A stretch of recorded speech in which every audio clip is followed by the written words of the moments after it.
Today I have the honor of interviewing Maze Overlay, a dope MC, a prolific artist with over 8 albums, solo albums, on digital streaming platforms. In addition to his solo career, he worked for years with Vendetta Kings. He has a new album out called Nouveau Antigua, and we're going to bring the artist in to talk about his musical journey, what he's currently working on, and future plans. Yo, yo, yo. Yeah.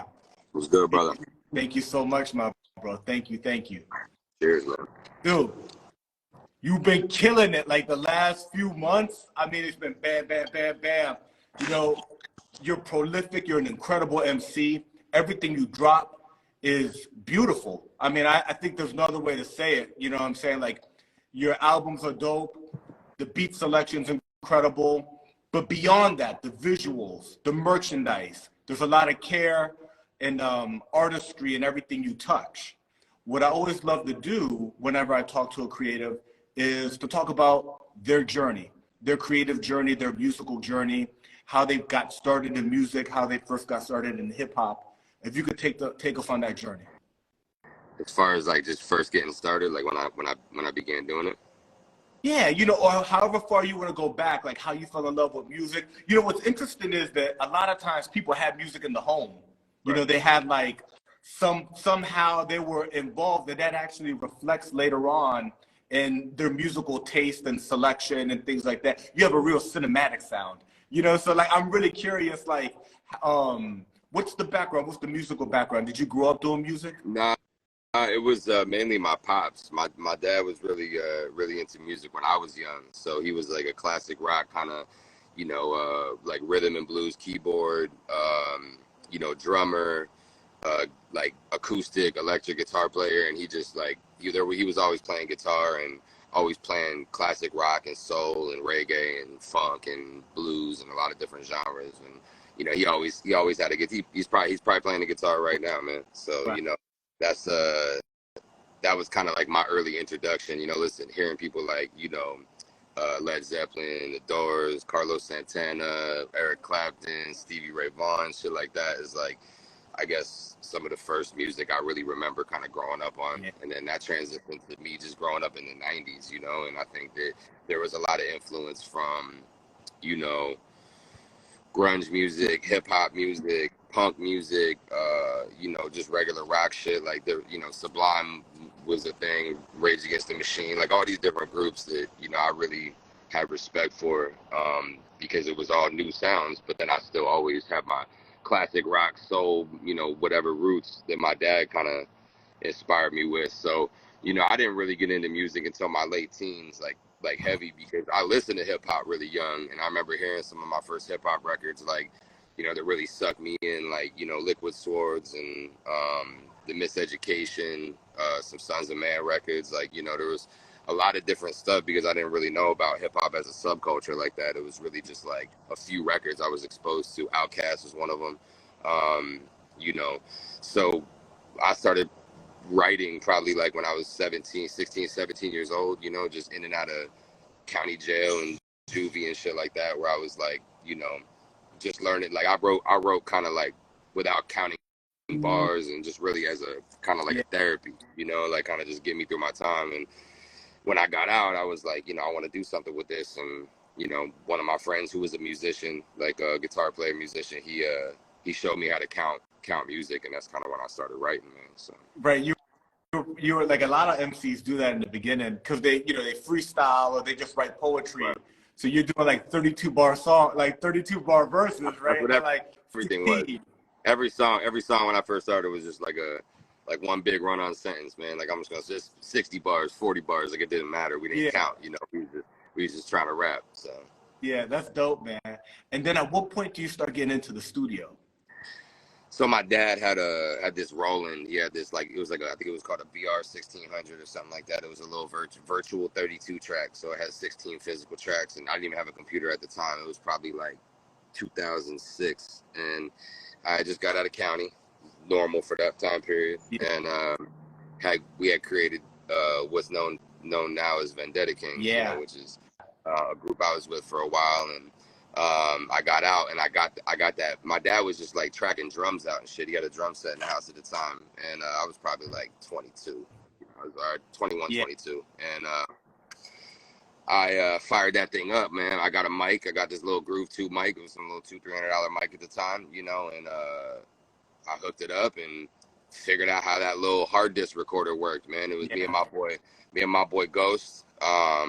We just started laying records down and started writing some really crazy underground shit. And at that time, you know, I was really into a lot of the Wu-Tang shit and the Wu-Tang affiliates and all that. So we linked up with Killer Priest young, and probably like within 6 months of me being out of county and learning how to record on that thing, we brought Killer Priest out and did like 3 tracks on that. So that was big for us, you know, because obviously Killer Priest a legend, but you know, that was like you know, he was working on the Offering around that time, which was pretty big on the underground. So Yeah.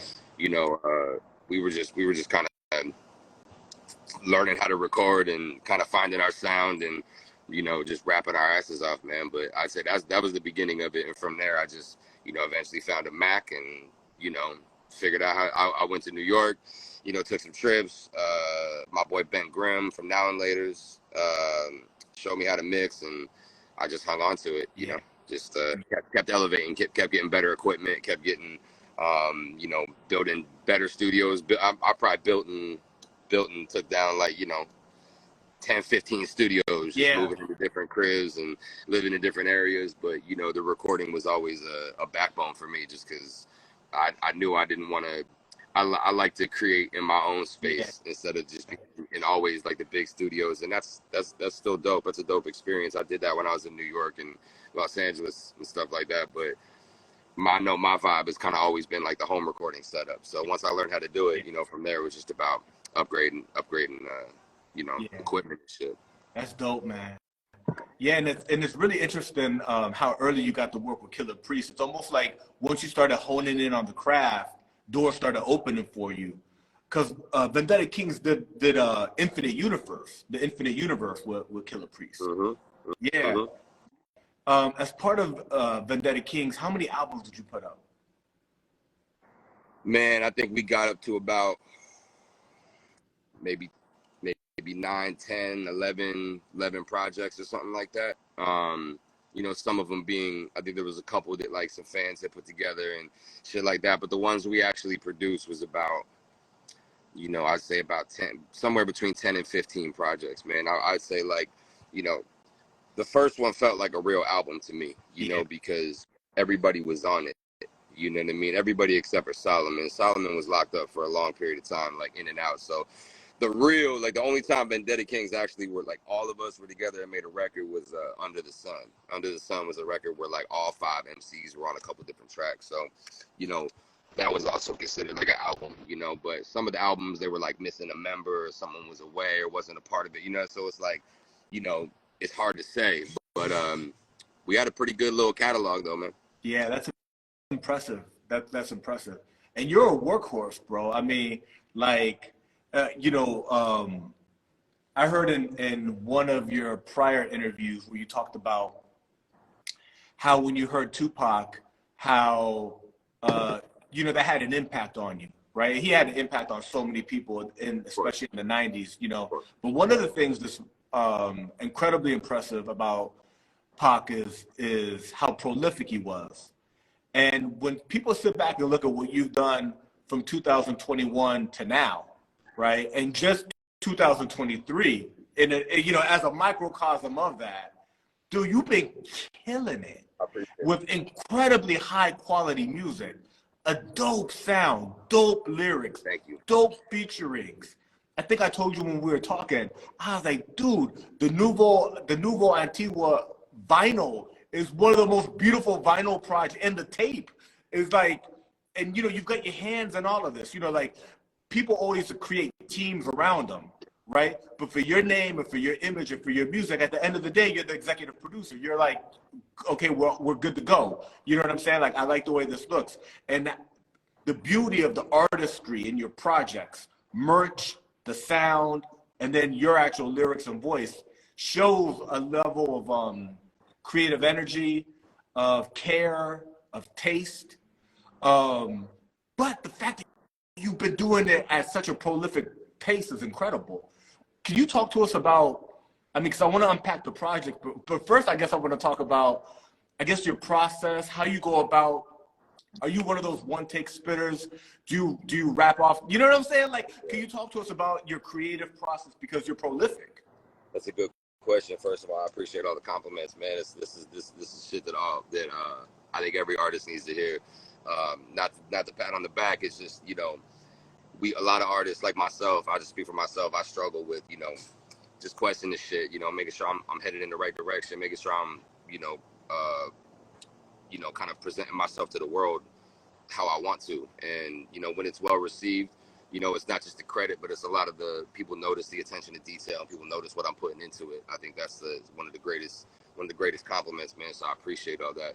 I do want to shout out Coach to God because my manager is instrumental in helping me with some of these, vinyl rollouts and the design and everything. It's not just me. Like you said, you have a team around you, and you know, I'm really grateful for the people I have around me. You know, some of my contemporaries like, you know, War Season Bishop, my boy Jules overseas, my boy Blame Low, you know, and just some of my brothers I grew up with, you know, that I can still reach out to, and you know, they're there for my counsel, and you know, I feel like I got a good eye too. You know, I think the majority of my creativity comes out in the video process because I do that very like not a lot of people are involved. You know what I mean? Like I'm able to really express myself on film differently than I can express myself in the booth. It's a lot also less stressful, you know. I mean, it's stressful like we moving around, you know, doing different locations and doing this, but like I know what I'm gonna get when I record. And to segue into that process, I think that,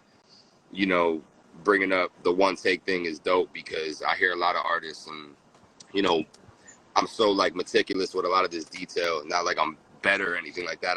My ears, they pick up all these little nuances and imperfections and idiosyncrasies in the music. So I tend to like want to pull that out, extract it, and kind of perfect it. So that way the listening experience is very flawless. When I grew up hearing records like Aquemini and, you know, It Was Written, these things were like perfected, you know what I mean? It's flawless.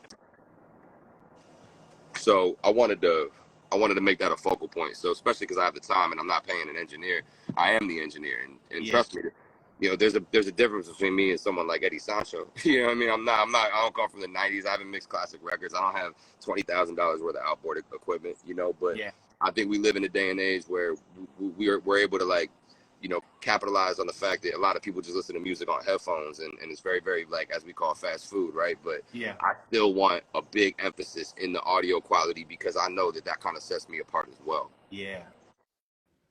So I do punch in. I think that I have a level of emphasis in my music where I want to make sure I'm not giving somebody a lackluster recording. And I'm not saying, because some people have a style that's very like rapid. When I was younger, it was the and everything's connected, you know, and it was like that early rock Marciano flow that was really like this machine gun shit. Yeah.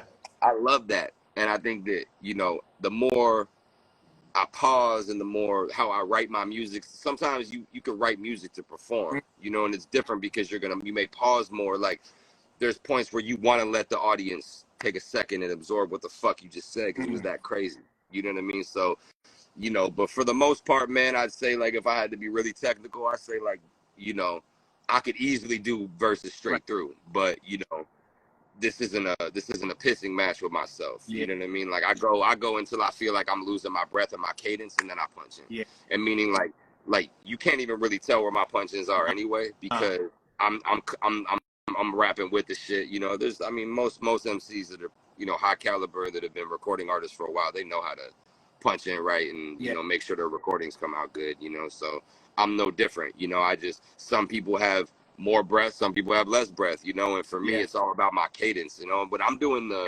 a lot of the double time shit. It's easier for me because it's more my natural voice, you know. And I can kind of like drag it out a little more, and it's not so like it doesn't take as much out of me. When I'm emphasizing over like a normal BPM, like maybe like something in the 80s, I want to make sure that I'm like saying my words right and like everything comes out exactly how it should. So that's why I take my time with it, and I do like the punch in. Yeah. And I think that's dope and really you're really generous with the explanation. I appreciate that. And cadence, I think, is you know, you're focusing on cadence, and I think that your voice is dope, right? Like the cadence of your voice, especially when you're like, you've got featurings with other people, and you've worked with heavyweight rhymers. But when you come on, I can tell. You know what I'm saying? I'm like, there he is. You know what I'm saying? And anybody could get through 16, but after the first 6 or 8, your cadence is gonna change if you're running out of oxygen. To get the cadence right, you know what I'm saying, you gotta have like the right amount of oxygen for your voice to project the way you want it to. So that's technical stuff. And since we're on the technical stuff, I figure I may as well ask, what program are you using to record with? Some version of Pro Tools 12 something. Yeah. So I think it's like Pro Tools that came out a few years ago. So it's, No, I don't update computers either, man. I get them. I like it. Yeah, you know how the audio, it's like a nightmare. Like right now, my phone won't even connect to my computer because I still want. Yeah. I don't want to test it. I'd have to get on the phone with, people who are non-creatives don't understand that. People who are non-creatives don't understand. I don't update nothing. It gets updated whenever I buy a new machine. That's right. You know what I'm saying? That's right. Yeah. That's right. So, man, I want to unpack your discography a little bit, and I think, let's just go ahead and talk about the new album that you just dropped. Sure. How are you pronouncing it? I'm pronouncing it Nouveau Antigua. It's fine, man. Honestly, that's probably the best you could do. It's more like Nouveau Antica because Antigua is like Antigua is it's in the Caribbean or something like that. It's island, it's a country, so it's not meant to be confused with that. It's meant to be like the new and the old. So it's like Nouveau Antique, but Antica isn't a word. So I'm cool with that. I think that, not to like make go crazy on it being unorthodox, but it is kind of unorthodox. The way I put together the project was unorthodox. It is very much a blend of the old and the new because I started recording 3+ years ago, and then I finished recording like maybe 6-7 months ago. You know what I mean? So you're getting records that are like that. Some of them can be considered as dated or just like older, and then you're getting records that are pretty fresh. You know what I mean? So it's dope for me to do.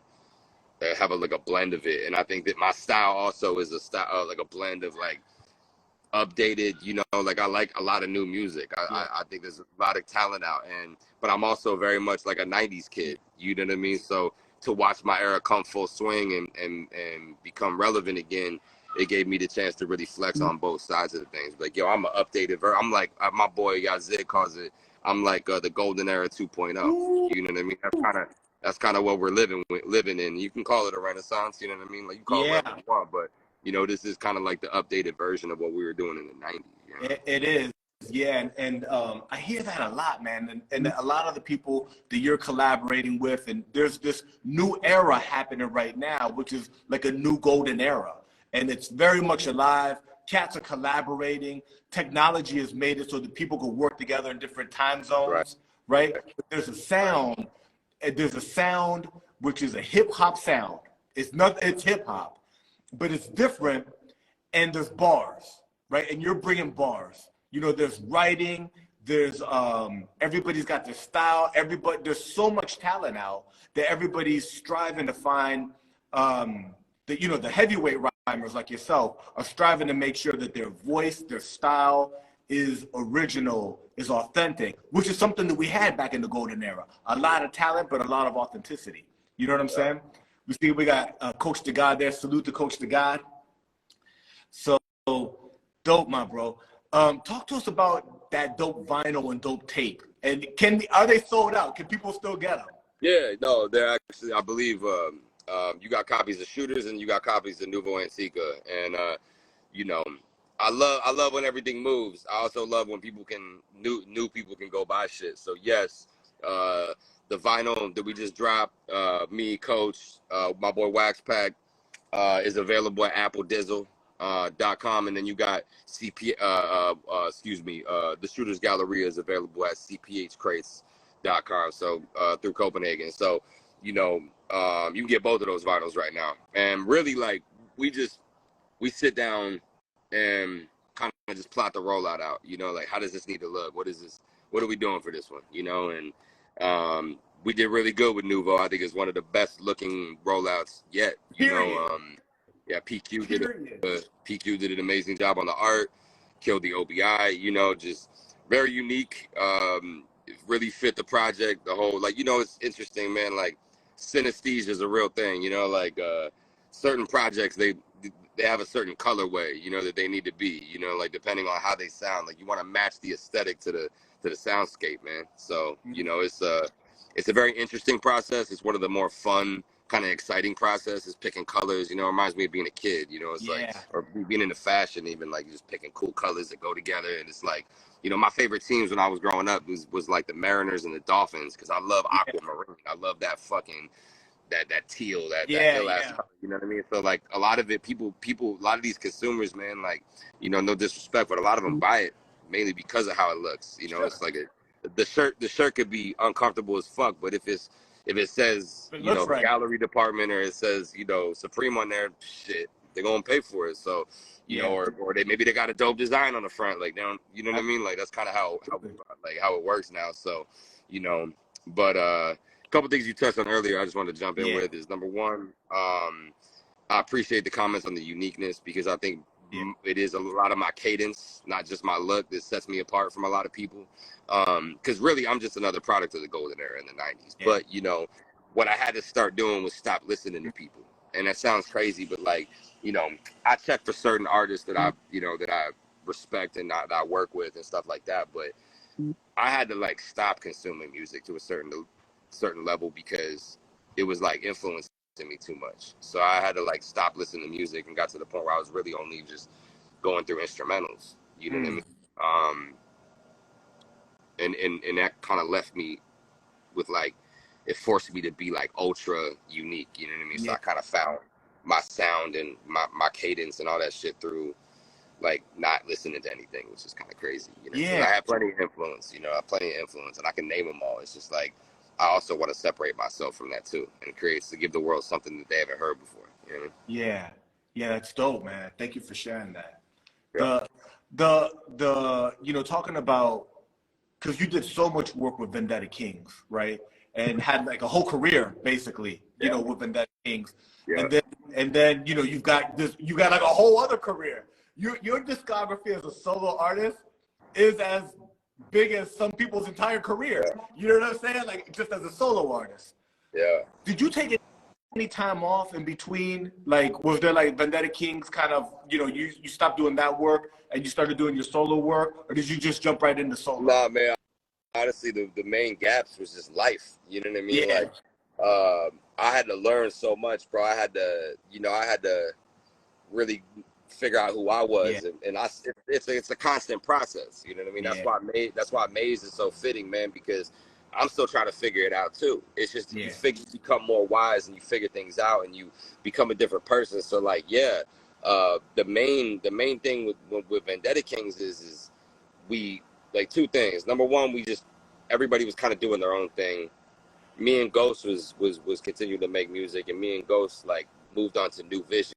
New Vision project was something that was way more. We was doing a lot of psychedelics, and you know, I still use psychedelics, but I mean, like we was heavy. You know what I yeah, mean? Like it was a lot of underachievers and you know just trippy shit. You know what I mean? And we really vibe with that, and we started to translate the revolution or like to we started to transition from the revolutionary kind of conscious to the like spiritual and psychedelic because there was a lot of growth there and we became I think like more enlightened and more educated and we were breaking down a lot of the like religious shit and a lot of the conditioning that we had over the years that it was still inside of us. That was a part of who we were, you know what I mean? So yeah, it was breaking a lot of these cycles and you start to want to present a different type of music. When I got to Maze Overlay, I was able to really just project me and my story and mm, what I've been through.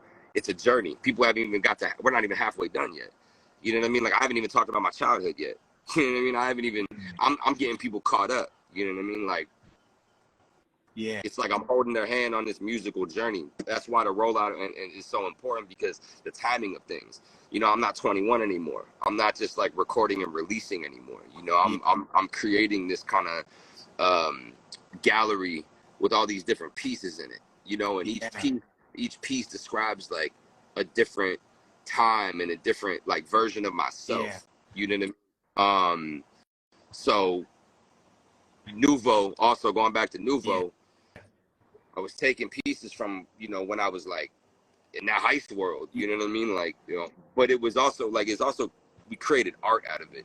You know Mm. what I mean? It's meant to be prolific. And you mentioned Pac being one of my main influences because of how cinematic and prolific he was.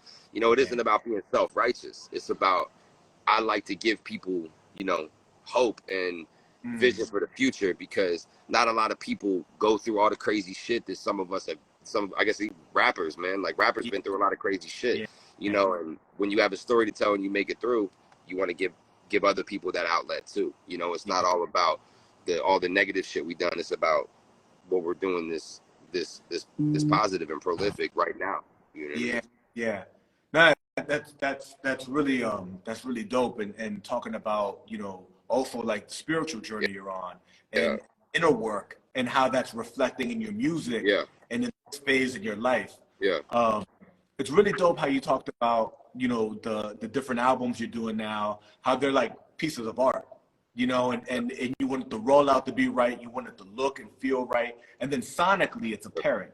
right, I think everybody knows and acknowledges that listens to you, that follows your craft, that you're a dope MC. Period. You've got a whole other career that we talked about. That, you know what I'm saying. You got the hours, yeah, right? You've got the 10,000 hours, yeah, and now you're unpacking something different. That's dope, right? It's really really dope. One of the things that's really cool, like, you know, like in the Shooters video, the Azteca cover.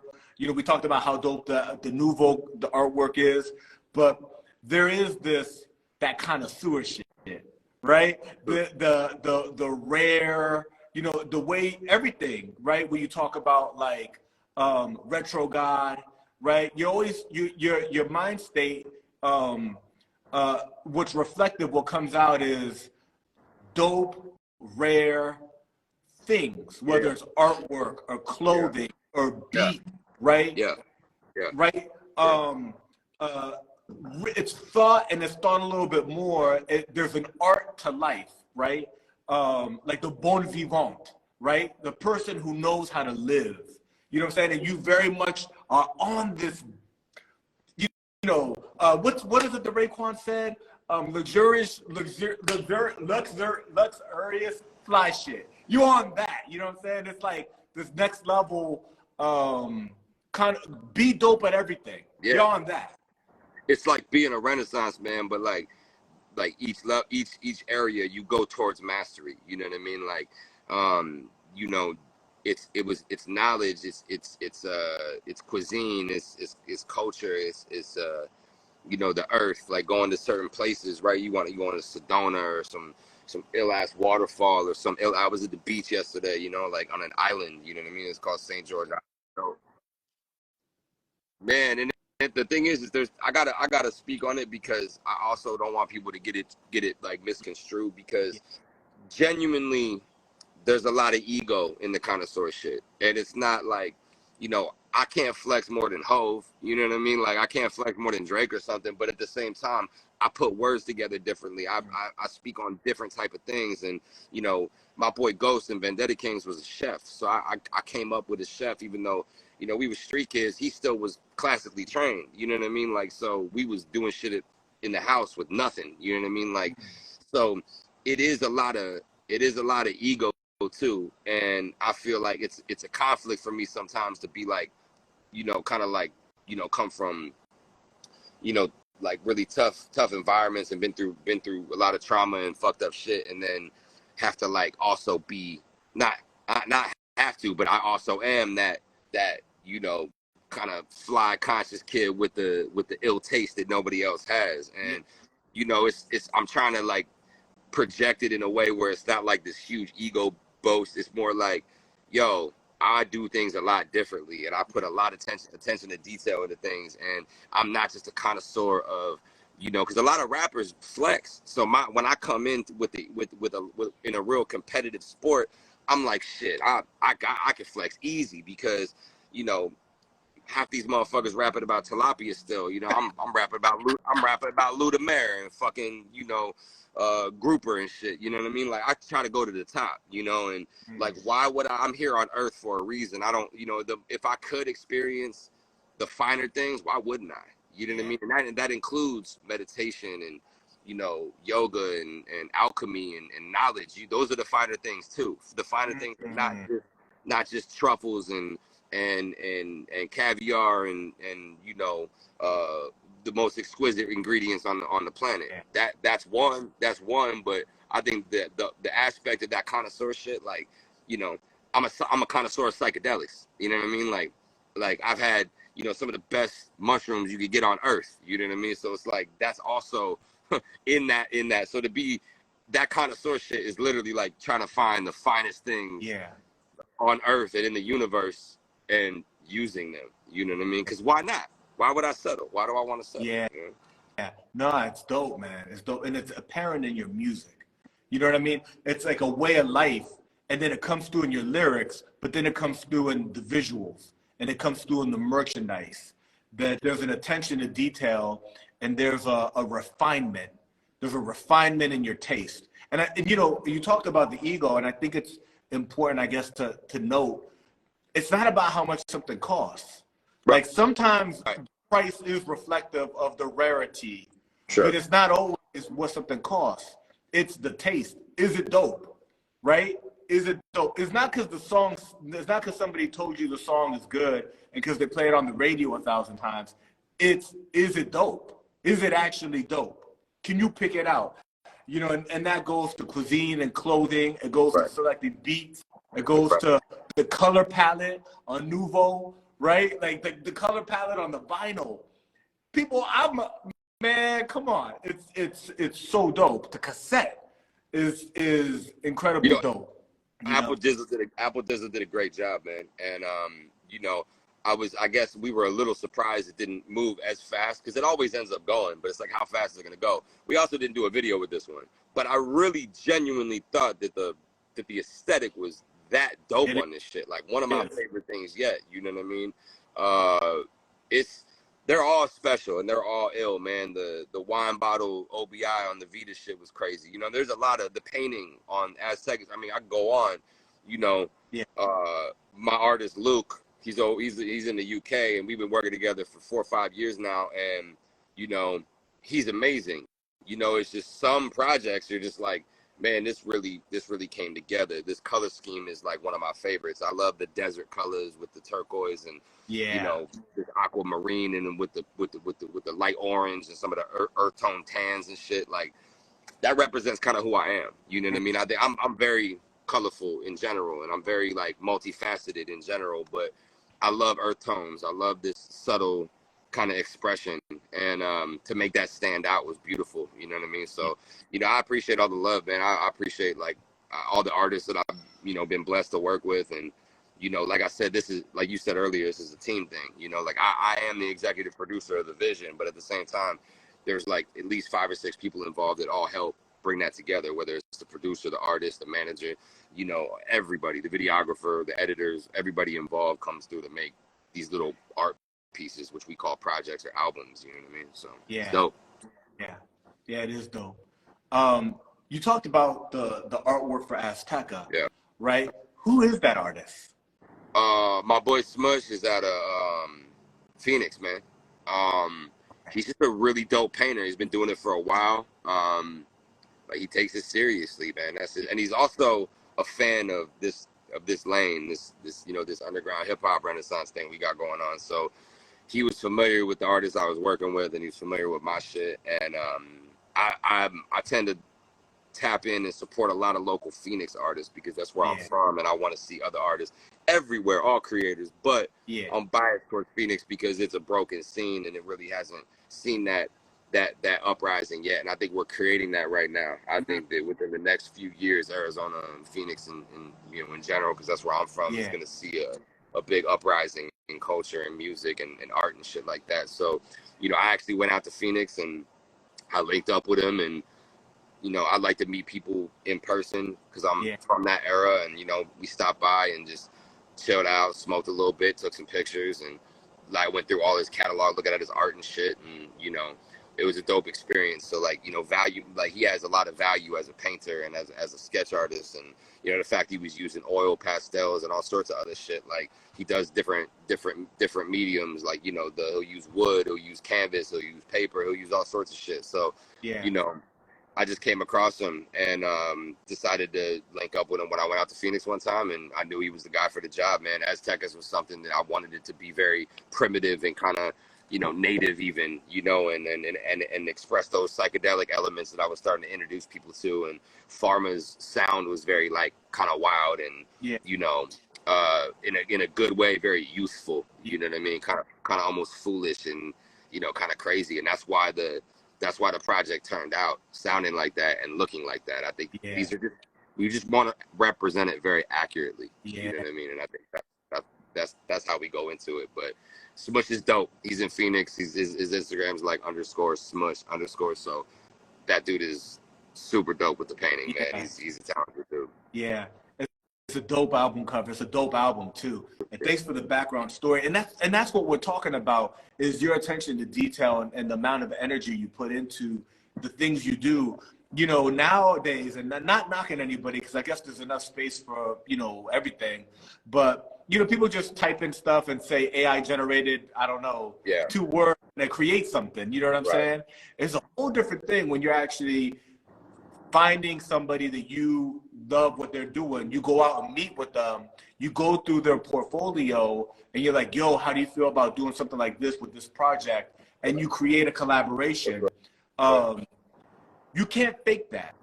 You can't fake that level of artistry. You can't fake that amount of attention and energy that you're putting into the craft. You know what I'm saying? So that's actually dope. My bro, so this year in 2023, you've already done Shooters Galleria, Afghani Gold, Nouveau Antica. Wow. Thank you. Dope project. Thank you. Dope projects. Talk to us about, you know, that wave you got going. You got your own wave going on, right? That wave you got going on. Yeah. And I guess what's next also, like, is there like a pause that you're going to do, or you got some more stuff to come in? You know, what do you got? Tell us about the wave of what you got coming next. Nah, man, there's no pause, man. Like, no pauses, no breaks, man. No, like, I'm on the it's like the new video games. You can't just press pause, you know, that shit gonna keep going. Yeah. You know what I mean? Like, this ain't Mario, you know what I mean? So it's like, Coach has been definitely very, you know, instrumental in keeping me ambitious and keeping me worked. I did recently hit a point where I had to step back, and in a good way, you know, it's because I took on so much work to where, you know, I got a family too, and I have a life too, you know what I mean? Not two, but like it's all one, you know what I mean? I just put on different hats, and, you know, I'm always an artist. I'm always thinking of shit. I'm always creating. I'm always, you know, growing, but I wanted to like be careful with the direction that I'm heading in and be careful with the affiliation that I have. I think that's a big deal. So, you know, you're going to see a lot of projects come out between basically just over the next 12 months. You know, it's not going to stop. The physicals aren't going to stop. You know, we have projects that are probably going to be strictly digital. We're going to, now that we have a nice following and we built up the digital, you know, fan base as well, and we have a good physical, you know, there's going to be a website coming soon where people are going to be able to go directly through me as an artist. We're working with different labels. We're expanding. We're growing. You know, there's two projects. Let's see, like, we already have 3 on the books, 3 more on the books for this year. So, you know, that's, you know, no matter what, you're getting 6 full projects this year. You know what I mean? So, and then we probably have another 3 to 4 more completed, you know, and I'm working on another 3 or 4 more. So it's not that, you know, I have no shortage of work. Luckily, I'm blessed to be able to work with a lot of talented producers, and at this point, I'm really starting to pick and choose, like, who I really want to work with and the sound that I really want to run with. You know what I mean? Because, you know, I've also been blessed to, you know, have certain experiences where I could be reflective and really, like, you know, drop that ego and just let myself go, you know, and let people know who the fuck I really am. And I'm cool with that. Like I've grown to be cool with that. So you're going to see a lot of music come out also, you know, over the next year and a half, where it's like a whole different, like we're opening up, like, you know, we're opening up doors, man. Like I'm really putting some music together that's really powerful. And obviously when we want to grow, you know, I love the underground, and I love the scene. I love the lane. I love everything about it. You know, it's all stages though. You know what I mean? So long story short, you're definitely going to see about over the next year, you're probably going to see about another probably 10 projects come out. So some completed, some are ready to go, some with like dope ass producers, some with producers that nobody even knows about. And I like that too, you know. Also working on curating projects where it's multiple producers and it's really just me putting the curation together, you know, and putting that landscape together. So, you know, you're gonna see a lot of shit drop, man. Like obviously I've mentioned on, you know, previous interviews, like, you know, we got something with Wino Willie coming, we got something with Machacha coming, we got I'm working on something with Benji Socrates. My boy Slang Hugh and me are almost complete with our project, you know, and really it's just about putting all those pieces together, man. Like if I'm getting another person on a record, getting a feature record, or I'm, you know, gonna shoot a video for something, you know. Shout out my boy New Vegas just tapped in. New Vegas is dope, man. He's a legend. New Vegas is dope. My guy right there. But you know, there's so many talented people, man, and there's so many talented producers. For me, it's all about like completing what I already have, and then from there, and then just getting it rolled out, and then from there, just, you know, starting to create new shit, man, and just grow as an MC. You know what I mean? Because the projects you've already released in 2023 are dope. Thank you. And we've been unpacking those, but you've been on such a roll that, like, I was sitting there, and one of the things I like to do is like look at the release dates, you know, to kind of have an idea of what, you know, the space between projects, and I'm like, I was just blown away, literally. Like, how did this come out after this? I appreciate it. And you know, you're like a train right now. You're like a freight train going. You know what I mean? And you know, you're feeding your fans, and the fact that right now, you know, you're able to announce like, look, I've got more coming, and a lot more coming. I think it's gonna, you know, make a lot of people be looking for it. You know what I'm saying? Looking for it and pumping you and looking for it. Hoping so. You know, what you know, we talked about the visuals that you do and how you work really closely on those, right? That's something that you're really hands-on. Are you thinking about any new visuals? Yeah, I actually met with my video guy yesterday. My boy Drew, who shot Standalone for Shooters, and he shot the Formula Uno video I did with Recognize Real. Yeah, I got the next video already in mind. We had our first meeting, so we need to sit down. We're gonna write a treatment up, and we're gonna really it's always about not necessarily outdoing my last one, but it's about like seeing that growth, like whether it's in editing or whether it's in cinematography.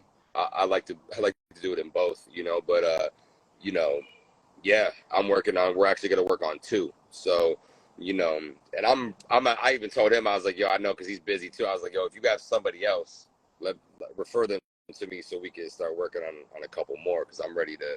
Yeah, I'm ready to. I'll be straight with the world. I got nothing in the clip right now, man. So it's been a nice run.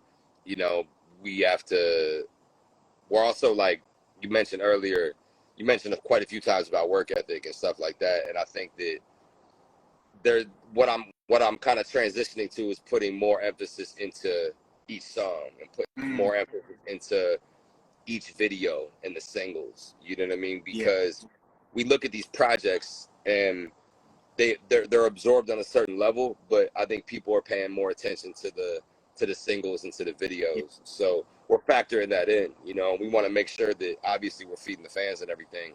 We also want to make sure we're not oversaturating to the point where they're not even like getting through it. Because one thing I've noticed is that by the time I drop something new, a lot of people are getting familiar with my last project. They haven't even got through that yet, you know, because people got lives, man. People are busy, even the consumers, you know. So it's all about like how much do you want to put into Yeah. it? You know, you Yeah. talked about the energy and the time and the work, and you know, Pac did that. You know, Nipsey did that. There were a lot of workaholics in the game. It's also about the money you put into it. People don't mention that as much because I'll be honest with you, like no shots, but a lot of rappers are broke, Yeah. man, and they're taught to live like that because they're street kids. You know what I mean? They don't know any Yeah. better. They don't know how to manage money yet. They don't know how to invest money. That's something. It's a skill. It's a learned skill. Yeah. You ain't born knowing how to manage money, man. You know what I Nah. mean? So And they don't teach you in school. that's right. They hide the knowledge. That's right. That should be curriculum day one. You got to go find that or learn it at home. That's right. So now I've been to the point where I've learned that the more I put into it, the more return I'm going to get. You know, we treat it very much like a business. And, you know, even though we do it for the love because we're always going to do it. We do it for the love because we love doing it. But the love ain't going to get you paid. Your business will, you know, and as artists, what we offer the world is very, very valuable. You have to go out and determine what that value is going to be, you know, and you know these are a lot of conversations that me and Coach have, you know, because we're so dedicated to, you know, not just the art form and the culture, but the business as well. And when you check all those boxes, man, it makes you a dangerous person. So you know, at least, and that's how I look at, like I said, Nipsey Hussle. You know what I mean? Nipsey Hussle is a great example. Someone that he was a street kid, but he was educated, you know, very highly educated, and he understood how the business works, and he was able to capitalize. You know, you're only seeing the beginning stages of Maze Overlay. You know, I had to go through a lot of life to get here. You know what I mean? So, and I'm grateful that I had it because it makes me want to be successful even more. And success meaning, like, you know, I want to be happy internally, but and at peace, but also financially abundant and have security to be able to take care of my family and give the world nothing but my art form, you know? So the more people to get involved, the more people to support, the more the revenue goes up, the more we're able as artists to live off of this completely, you know? Then that's when we're able to continue. Because I've been on a run, and it's not about the work ethic. It's really about the rollout.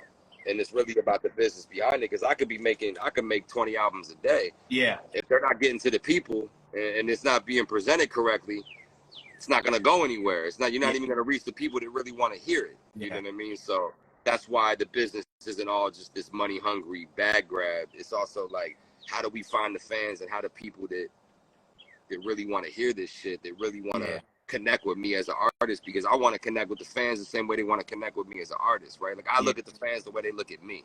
I'm like, damn, you love my music? That's fucking dope. Like that's like a skill in and of itself. You know what I mean? Like I give people, I'm like, yo, you must have a connoisseur ear. You must have good taste. You must have good taste if you like my shit. You must be a real motherfucker because I only resonate with real motherfuckers. Yeah. You know what I mean? Like many lines, to piggyback off what you said earlier, many lines I've put around everything that glitter ain't gold, vice versa. You know what I mean? Like sometimes the more expensive shit is right and exquisite, and sometimes it's a $2.50 taco that Bourdain and Jonathan Gold went to, and it's like one of the best tacos you're gonna have ever. You know what I mean? Right. So it goes both ways, man. It's not all about the money. You know, I took $400 videos and made them look like $1,500 videos. You know, you can have all the designer on in the world, and I can have a $5 shirt that's thrifted and still look cleaner because I rock it right. You know what I mean? Like it's all about how you wear it. It's all about your confidence. You know. So I appreciate all that, though, man. Yeah.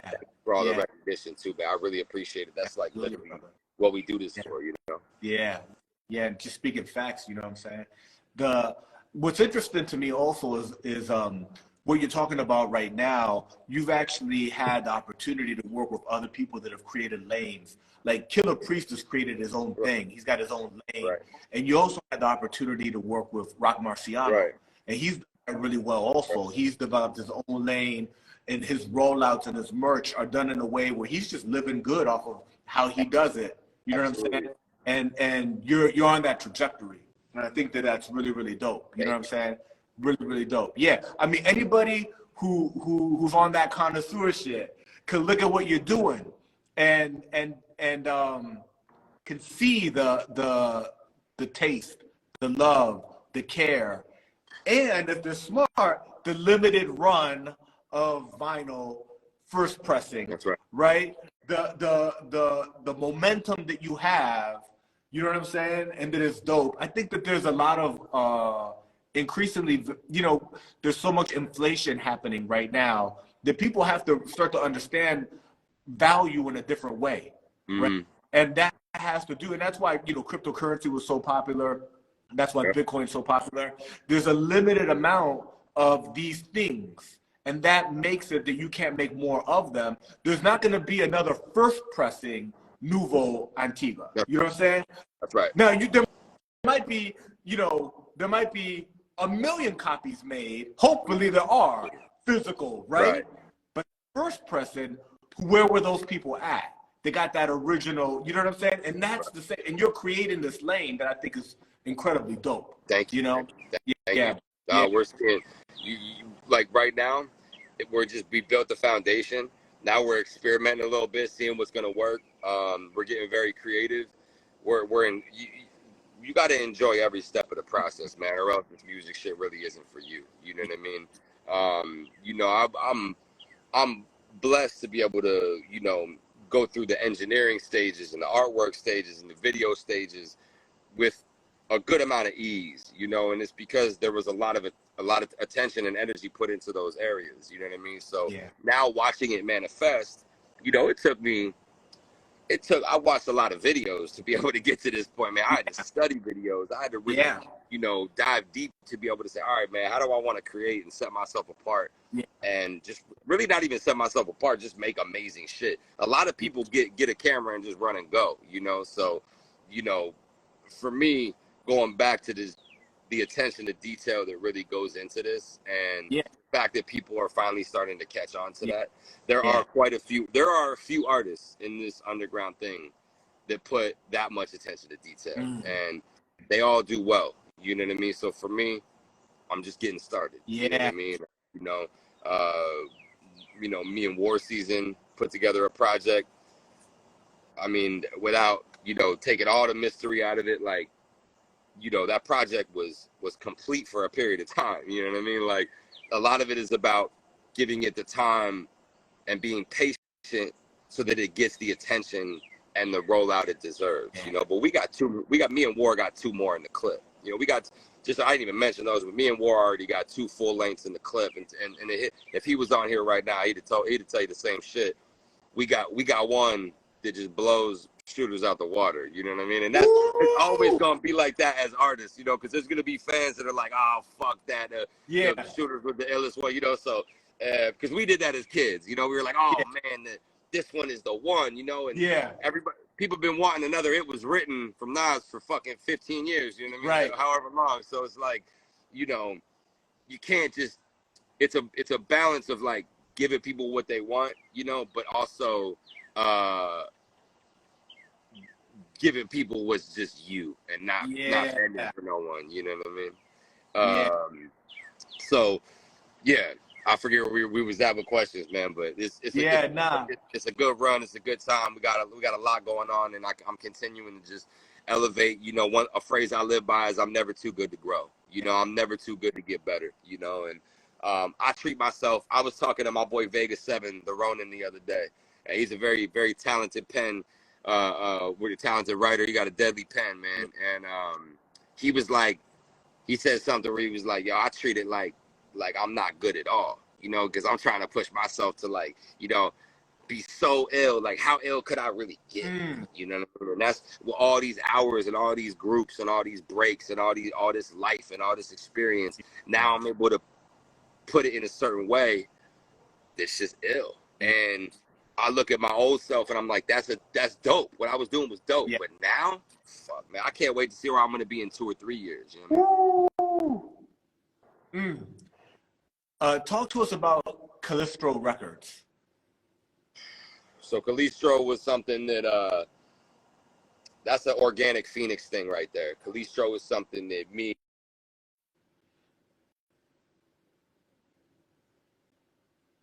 decided to bring my boy Mason Graves in, and that's when Calistro Records really kind of formed as all 3 artists that were working towards a similar goal. They wanted to see ourselves and also see our city prosper. You know what I mean? Also, shout out to Dan Nicholson. He's got his own thing going with Underdog, and you know the sound he's creating and what he's doing. Another heavy hitter out of Phoenix, you know, and I could go on for days. I'm not going to shout out every artist from Phoenix right now, but there's a lot of talent out there, a lot of people that I'm working with and that others are working with that are on their way up. Yeah. Specifically, Calistro, we all came from fairly successful underground groups.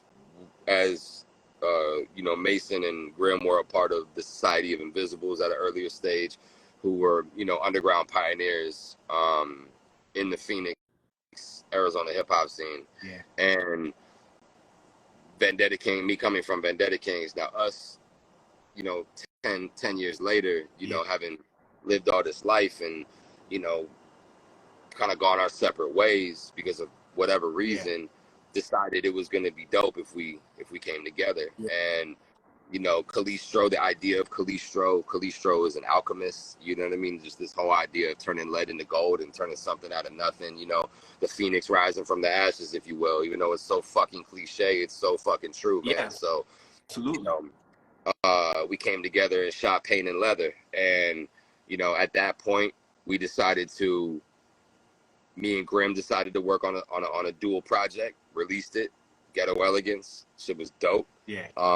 Very unique, very, very Renaissance-esque, but also had that Phoenix touch to it. And, you know, I got with VHS, dropped a solo album. Mason got with VHS, dropped a solo album, you know, had some hitters on there. You know, we all decided to put a lot of emphasis into our solo work. And then when we come together, that's what is Calistro Records, you know. So there we do have some things in the works. I'm not gonna, you know, get everybody all amped up and try to say, oh man, like we're working on an album or something, because we're not. It's really about pushing each other. We all push each other towards being successful, and we all understand that our scene and our state, our sound, and each individual artist has a lot to offer.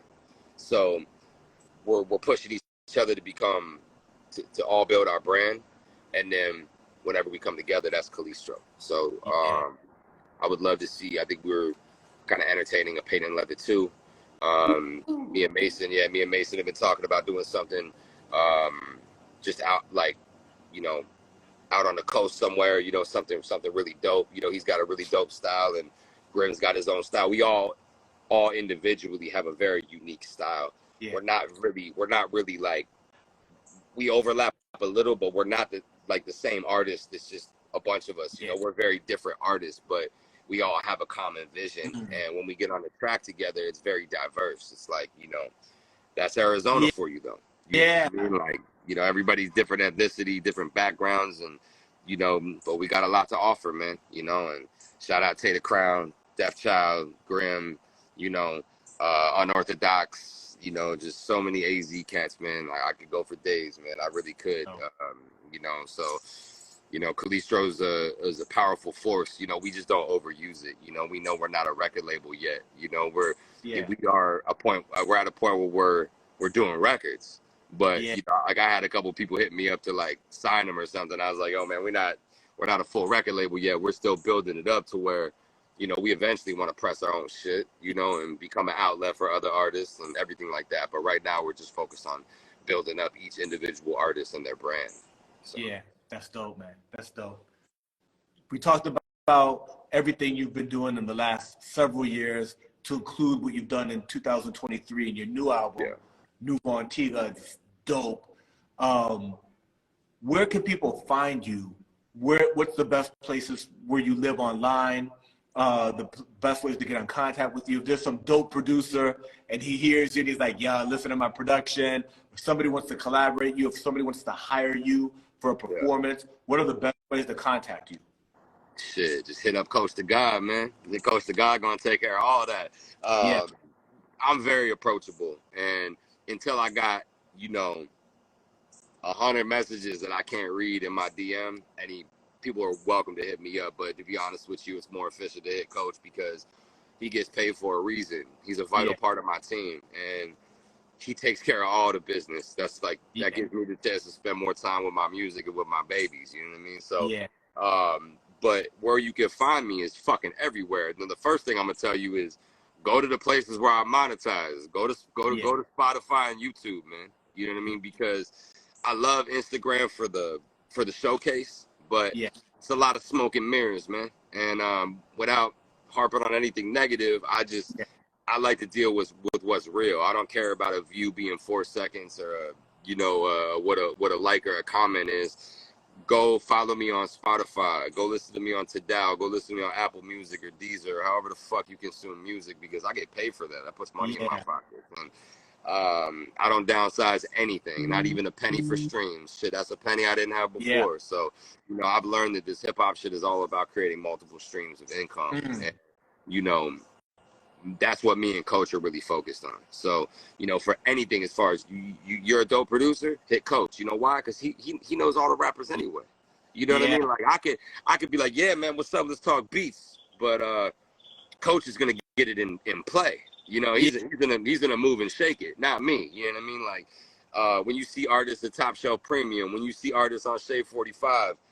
Don't think that's for a second, because Shade 45 was in some rapper's DM. Yeah. You know what I mean? They deal with a manager who does things professionally and in an organized manner. You know what I mean? So, but yeah, as far as Maze Overlay content, man, get on that YouTube, subscribe to me on YouTube. Yeah. Get on that Spotify. Follow me on Spotify. There's going to be releases that are strictly digital, and you can only get on digital, and there's going to be strictly releases that are only physical, and you can only get on physical. We decide what it's going to be. You know what I mean? So this isn't just a big marketing ploy. We also want to reward our fans who are dedicated fans with material that not everybody could access. You know what I mean? We want to give them something that's unique. You know what I mean?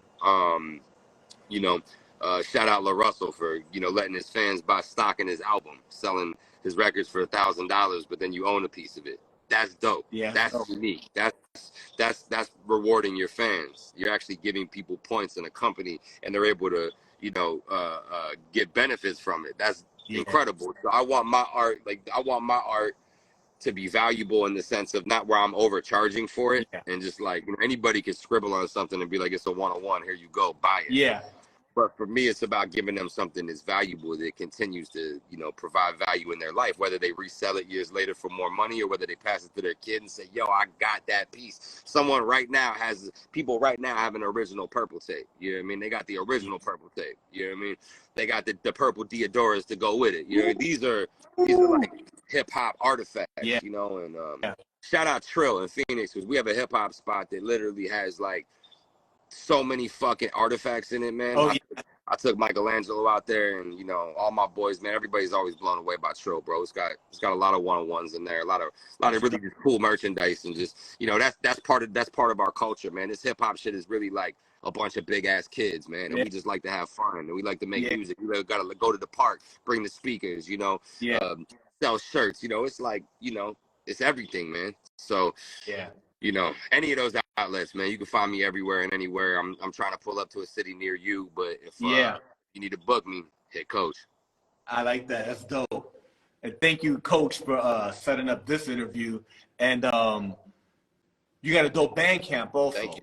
You got a dope band camp with you can buy all the digital albums all at once, and a lot of stuff that maybe people don't get all in one place. You got it there.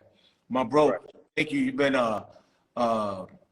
doing an incredible job the last couple of years on releasing really high-level music and visuals, and I want to thank you for everything you've done. I want to thank you for this interview. Thank you. I appreciate you, and I think you got me and everybody who listens to this now or later psyched about what's coming. You know what I'm saying? Because you talked about all the projects that are going to be coming this year and next. My boy Oddfather in here too. We got something in the works too, man. So that's dope. I got so much. Unless I'm in front of my computer, man, it's hard to even kind of wrap my mind around all of it. But every project is so special, man. And because of the work and the attention to detail I put into everything, every project I do gets that level of intention and energy that I put into it, man. And I'm grateful for the response of the fans. I'm grateful for people like yourself that have platforms, that have their own brand, that are helping us keep this shit alive and push you know, push the culture forward, discovering new artists, you know, even artists like myself that isn't really a new artist. You know, this is my second career, but Yeah. still, like the amount of reception that I've got and all the love I've got, and the attention and you know, just the credit, that's I can't be more grateful, man. And I'm gonna continue to give the people dope shit. We're gonna continue to evolve. We're gonna continue to elevate with the merchandise. We haven't even done clothing yet, and we're so hyped with clothing. You know what I mean? Because I think that just with the eye that I have and some of the oversight that Coach has, like, man, we are gonna do some dope Yeah. shit. So, Yeah. you know, thank you for tapping in. I appreciate you reaching out and just, you know, Yeah, making bro. it happen. You know, I'm always welcome. You know, you're always welcome to hit me up. I'd love to come on again whenever you want me, man. So, you know, let's keep recording the process, man. Let's keep the art flowing, and Yeah. you know, just keep this culture shit going, bro. We love it. It's what we do it for, bro. Yeah, brother. Thank you so much, my man. Salute. Peace, my brother. Peace.